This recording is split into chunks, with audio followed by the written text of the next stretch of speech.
कांड में न्यायिक जांच आयोग ने आज दर्जन भर से ज्यादा लोगों के बयान दर्ज किए हैं और जांच आयोग को भगदड़ कांड के कई वीडियो भी मिले हैं। जांच आयोग को चश्मदीदों ने अहम सबूत भी सौंपे हैं और इस बीच बाबा के वकील एपी सिंह ने दावा किया है कि 2 जुलाई को मची भगदड़ के पीछे बहुत बड़ी साजिश थी। सत्संग में कुछ उपद्रवियों ने बेहोशी वाला स्प्रे छिड़क करके भगदड़ मचाई थी। हालांकि बाबा के वकील एपी सिंह के दावे को सत्संग में मौजूद एक महिला ने सरासर झूठा करार दिया है।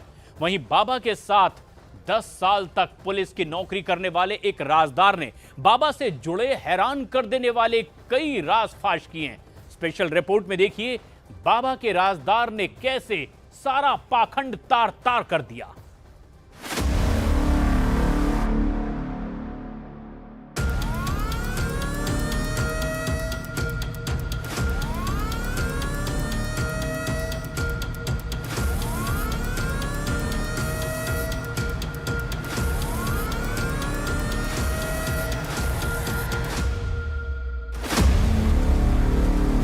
आज बाबा का सबसे बड़ा राज खुलेगा। हमने कभी कुछ देखा हो ना, हम लोग साकर बिस्तरों के भोलेनाथ हैं, बजरंग बली, हम काम कुछ है ही नहीं।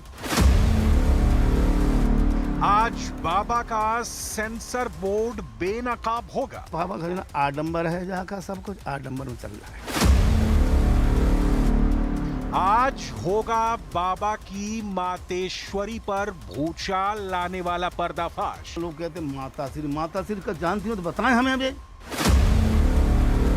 आज बाबा सूरजपाल जाटव की कटियाबाजी की कहानी सुनिए। कोई औलाद नहीं थी, हम जानते हैं ना बच्चा अब तक हुआ ना होगा।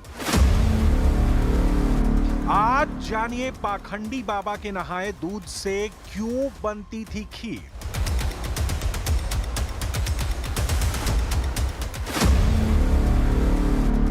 आज पता चलेगा बाबा सूरजपाल ने 2 दिन तक क्यों रखी सड़ी लाश।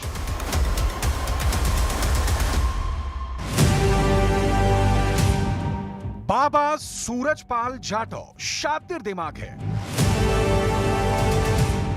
बाबा हर कदम फूक फूक कर रखता है। बाबा नपा तुला बोलता है। बाबा दाहिने हाथ से क्या करना है ये उसके बाएं हाथ को भी पता नहीं होता। बाबा ने अपनी एक ऐसी दुनिया बना रखी है जहां का बिग बॉस सिर्फ और सिर्फ वो है। मतलब ये कि आंखों पर रंगीन गॉगल चढ़ाकर बाबा सबको देखता है, लेकिन वो क्या करता है इसकी भनक किसी को ना लगे, इसका पूरा इंतजाम वो पहले से ही कर लेता है। मगर बाबा की पर्देदारी, उसके पहरेदारों की निगरानी कुछ भी अब उसके काम नहीं आ रही है। बाबा की पोल खुलती जा रही है, इस कदर खुलती जा रही है जिसकी उसने कभी कल्पना नहीं की थी। बाबा के नए कांड की दंग कर देने वाली कथा शुरू करें उससे पहले इस तस्वीर को देखिए।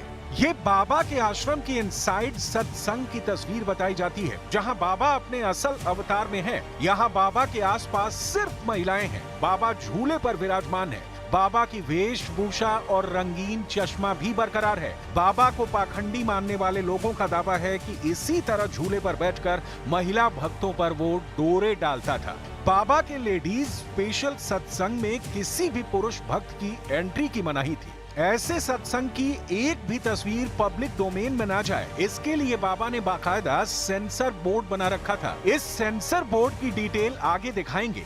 अभी ये जानिए कि ढोंगी बाबा की कुछ महिला भक्तों ने ही उसके राज से पर्दा उठाया है। महिला भक्तों ने बाबा के महिमा मंडन करने के लिए ऐसी कई तस्वीरें सोशल मीडिया पर पोस्ट कर दी। हाथरस हादसे के बाद ऐसी तस्वीरों पर सबकी नजर पड़ रही है। बाबा के ढोंग पर जो दावा किया जा रहा है उसके मुताबिक सूरजपाल जाटव ने सिर्फ भगवानों के नाम ही नहीं रखे, बल्कि ये स्वांग रचाने के लिए कभी विष्णु अवतार धरता था, कभी बाबा खुद को भगवान भोलेनाथ बताता था, कभी इस ढोंगी ने खुद को बजरंग बली कहने के लिए भक्तों को मजबूर किया, कभी सूरजपाल जाटव कृष्ण का रूप धरकर जबरन महिला भक्तों संग रास रचाता था। लेकिन उसके इस ढोंग की तस्वीरें कभी रिकॉर्ड नहीं की जाती थी। बाबा का सेंसर बोर्ड इस ढोंग की तस्वीरें और वीडियो को फौरन अपने कब्जे में ले लेता। मगर बाबा भगदड़ कांड के बाद से कुख्यात हो गया। बाबा की एक एक तस्वीर की स्कैनिंग शुरू हो गई, जिससे बाबा का पाखंड तार तार हो रहा है। बाबा के पूर्व सेवादार, उसके बिदके हुए भक्त और बाबा के पाखंड से पीड़ित लोग जो कहानियां सुना रहे हैं, उससे तो ये बाबा बहुत बड़ा बंडलबाज साबित होता दिख रहा है। लेकिन बाबा के साथ जिन्होंने लंबा वक्त गुजारा है, जिन्होंने उसे पुलिस की नौकरी से लेकर बाबा बनने तक जाना है, अगर वो कुछ बात कहते हैं तो उस बात को नजरअंदाज नहीं किया जा सकता। तो चलिए मिलते हैं बाबा के उस राजदार से, सुनते हैं वो बातें जो बाबा की पोल खोलने के लिए बेहद जरूरी है। ये है नाजर सिंह। बाबा सूरजपाल जाटव से लंबे वक्त तक इनकी जमती थी, मगर अब नाजर सिंह बाबा के जिक्र पर फट पड़ते हैं। सूरजपाल जाटव के कारनामों से अच्छी तरह वाकिफ नाजर सिंह उसका नाम सुनकर ऐसे भड़के कि भद्दी भद्दी गालियां भी देने लगे। तब उस टाइम कुछ नहीं तो बाबा जी। अच्छा, बिल्कुल तो वैसे ही न्यूट्रल हमारी तरह। नाजर सिंह का गुस्सा जब शांत हुआ तो न्यूज 18 इंडिया रिपोर्टर दीपक बिष्ट ने उनसे बाबा की हर जानकारी जुटानी शुरू की। तब सील से आप बाबा के सबसे बड़े राजदार से जानिए कि कैसे सूरजपाल जाटव के चमत्कार के सारे दावे हवा हवाई होते जा रहे हैं। किसी का ये पेन हो जाएगा या पर्स गिर पड़े तो पर्स उनको उन्हीं गाय को मिलेगा। भाई तुम्हारा पर्स हूँ मिल सकता है, नहीं मिलेगा। तो ये पर्स गिर गया किसी का अपना अपना भाई लोग, तो जिसका पर्स था पर्स ले आता था, वहाँ क्या था सब बाबा का पर्स मिल गया, बाबा उनको दे दिया, उनको कहा दे दिया पर्स, हमें तो मिल जाए। हम सर उठाना, हम तीन दिन घरे उन्हें सब तुरवाए हम, बस पर्स मिल जाए तो। अच्छा, मतलब पर्स भी गिरता था तो उन्हीं का पर्स होता था, उन्हीं के लोग उन्हीं का पर्स था, उन्हीं मिल जाता था। बाबा मनगढ़ंत चमत्कारी कहानियां गढ़ता था। उसके सेवादार और पिंक पलटन इन्हीं किस्सों को सुनाकर भोले भाले भक्तों को फंसाते थे, जबकि ये बाबा खुद अपने माँ पिता का कोई सम्मान नहीं करता था। सूरजपाल जाटव ने कभी अपने माँ पिता के पैर नहीं छुए। सूरजपाल जाटव अपने पिता के निधन के बाद घर तक नहीं गया था। मैंने यहाँ देखा तो मतलब क्या देखा कि बाबा जो है सबसे पहले इन्होंने अपनी माँ के पैर छुपाए। माँ ने पैर छूने की कि नहीं, क्यों छुए माँ ने? माँ का हक है, माँ तो माँ होती है। नाजर सिंह बताते हैं कि स्कूल के दिनों से ही सूरजपाल जाटव खुद को भोले शंकर बताने लगा था। हाई स्कूल में पढ़ाई के दौरान सूरजपाल सभी बच्चों से उसकी पूजा करने के लिए मजबूर करता था। हाँ, पढ़े साथ पढ़े हैं। कौन सी क्लास में पढ़ते थे? तो पढ़े कक्षा 6 में। अच्छा, कहाँ पर पढ़ा? गन्नौर में हमारा गन्नौर वाले में। गन्नौर इंटर कॉलेज है। अच्छा, और डिग्री कॉलेज भी वहाँ पर। स्कूल टाइम में बाबा का क्या? तब स्कूल टाइम में कुछ नहीं तो बाबा जी। अच्छा, बिल्कुल तो वैसे ही न्यूट्रल हमारी तरह। अच्छा, जैसा किसान होता तैसे थे। चमत्कार वगैरह कुछ नहीं था? कुछ नहीं था इनके पास। चमत्कार चलेगा, चिड़िया भी तक नहीं उनके पास थी कोई। चमत्कार तो बहुत चीज बड़ी चीज होती है। 6ठी क्लास में था? हाँ, तो क्या होता है 6ठी क्लास हम भी थे ना, जो पहले पढ़ते थे। हम 6ठी में बाद में गए थे। हम 1966 में 1966 में गया था 6ठी में, जो हमसे पहले थे 2-3 क्लास पहले के। ये थी वहाँ पर। तो फिर स्कूल कितने तक पढ़ा उन्होंने इंटर किया है, अंदाज है जी। इंटर करके भर्ती होते ही तब तो हाई स्कूल पहुँच जाते भर्ती। पढ़ाई के बाद सूरजपाल ने यूपी पुलिस ज्वाइन कर ली। जब उसकी पोस्टिंग आगरा में हुई तो नाजर सिंह भी वहीं तैनात थे। दोनों का रोज का मिलना जुलना था। 10 साल तक नाजर सिंह और सूरजपाल का वास्ता रहा। आगरा के शाहगंज थाने में रहने के दिनों को याद करके नाजर सिंह सूरजपाल की सनसनीखेज हकीकत सुनाते हैं। वहीं से उन्होंने रिजार्ट दे दी कि मैं तो साकार बिस्तरी हो गया हूँ। ऐसा कहा गया था? ये कहा खुद कहते थे, हम सुनते थे ना, रहते थे तो हमें तो उन्हें कभी कुछ दिखा हो ना। हम तो साकार बिस्तरी के भोलेनाथ हैं कि बजरंग बली, हम कहा हमें कुछ है ही नहीं। सब बात बता रहा हूँ मैं उनको, जो अच्छा समझ दे दी। फिर जहाँ आता था मैं तो यहाँ भी पूछताछ करता था लोगों से क्या हो रहा है। देखो जो बताए थे, ये सभी औरतें लोनियाँ नाचती थी यहाँ पे। साफ कह रहा हूँ, जो बाबा कह रहा है कर ले। लोनियाँ नाचती थी, लोनियाँ की सेवा करती, लोनियाँ की बार फार काटती थी। यहीं की बात कर रहा हूँ, जैसे अंदर का वो ताम है। बाबागिरी पूरी तरह चमकाने के लिए सूरजपाल ने पुलिस की नौकरी भी छोड़ दी। लोकल इंटेलिजेंस यूनिट से इस्तीफा देकर बाबा एक धुन भक्तों को बेचने लगा था। आप इतना बड़ा आश्रम आपके घर के पास में है, आप इतने सालों से उनके साथ नौकरी भी करे हुए हैं, पढ़े भी हैं, तो आप जाते हैं वहाँ पर चमत्कार? आज तक मैं तभी गया था जब सुना था, तभी रोनियों फोनियों नाचो करते तो गीत सुनो करते, जब अच्छी धुन बजी तो देखे हम वो धुन सुनने जा करते हम वहाँ पे पढ़ते थे हम, जाते थे आप? धुन सुनने के लिए। जब पढ़ते थे? हाँ तब पढ़ नहीं, हाँ ना, तब नौकरी करता था ना, हाँ। तब धुन सुनी, हम धुन तो बहुत अच्छी बज रही, क्या बात, कहाँ के कलाकार यहाँ में आए हैं, कलाकार को भी लोड़ नहीं आती भाई वहीं की। वक्त के साथ सूरजपाल जाटव का जलवा बढ़ने लगा। बाबा के पाखंड की दुकान की फ्रेंचाइजी शहर दर शहर खुलने लगी। तब सूरजपाल जाटव ने अपनी पत्नी को भी स्टेज पर बिठाना शुरू कर दिया। जबकि नाजर सिंह बताते हैं कि मातेश्वरी के नाम से पुकारी जाने वाली बाबा की पत्नी बेहद साधारण महिला है। बाबा की कोई औलाद भी नहीं, लेकिन बाबा अपने भक्तों से उन्हें माताश्री कहलाता है। आप तो इतने समय से जानते हैं बाबा को, बाबा की पारिवारिक जिंदगी के बारे में क्या है? उनकी पत्नी परिवार के बारे में साधारण जिंदगी उनकी ज़्यादा नहीं थी, उनकी कोई औलाद नहीं थी, इतनी हम जानते हैं, ना बच्चा अब तक हुआ ना होगा। बाबा लोग कहते माताश्री, माताश्री का जानती हो तो बताएं हमें, अभी तुम क्या जानती हो? कौन है माताश्री? माताश्री पत्नी, उनसे लोग माताश्री कहता है। क्या नाम है उनका?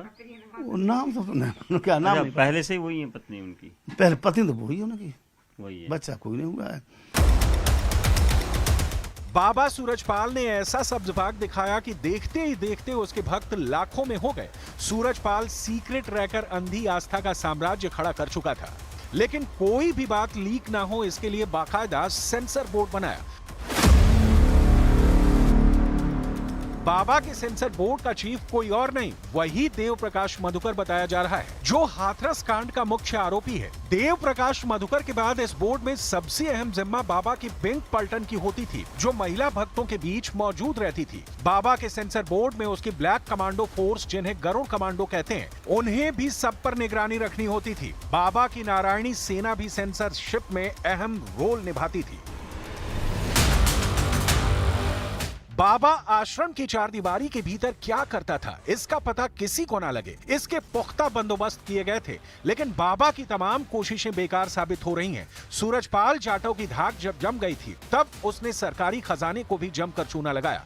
आरोप लग रहे हैं कि बाबा के ज्यादातर आश्रम में बिजली चोरी करके इस्तेमाल की जाती है। राजस्थान के दौसा आश्रम में बाबा के कटियाबाज सेवादार चोरी से बिजली का इस्तेमाल करते पकड़े गए थे। तब बाबा के आश्रम का कनेक्शन भी काट दिया गया था। इसके बाद भी बाबा के सेवादारों ने बिजली चोरी करनी बंद नहीं की थी। दौसा आश्रम के आसपास की जमीन पर अवैध कब्जा करने के भी आरोप बाबा और उसके आश्रम पर लग चुके हैं। इतना सब होने के बाद भी बाबा को बचाने की कोशिशें जारी हैं। बाबा के वकील एपी सिंह हाथरस भगदड़ कांड में नई साजिश के दावे के साथ फिर से मैदान में उतर आए हैं। एपी सिंह का ये दावा बेहद सनसनीखेज और हैरत अंगेज है। सर क्या कहना चाहेंगे, क्या आप बड़ा दावा आप कर रहे हैं ये बहुत इस घटना को लेकर?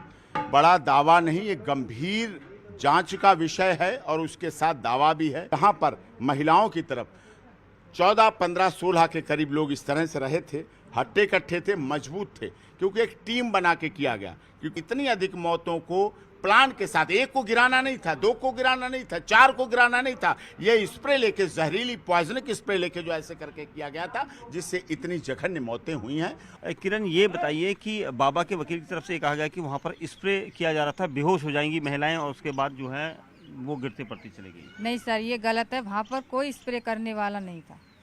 वहाँ पर सारे लोग अपने बचाने की कोशिश कर रहे थे, वहाँ कोई स्प्रे करने वाला नहीं था। हमने उनके नज़दीक से देखा, जहाँ पर गड्ढे में लाश पड़ी थी, वहाँ से देखा, वहाँ पर कोई स्प्रे नहीं थी।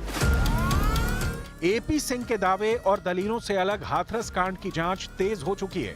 3 सदस्यीय न्यायिक जांच आयोग की टीम ने कई लोगों के बयान दर्ज कर लिए हैं। हादसे वाली जगह से ढेरों सबूत भी जुटाए जा चुके हैं। जिस तरह से जांच आगे बढ़ रही है, उससे साफ है कि बहुत जल्द बाबा रेडार पर आने वाला है। फिर बाबा के अंडरग्राउंड अड्डे तक पुलिस पहुंचेगी और फिर बाबा की शामत आनी तय है।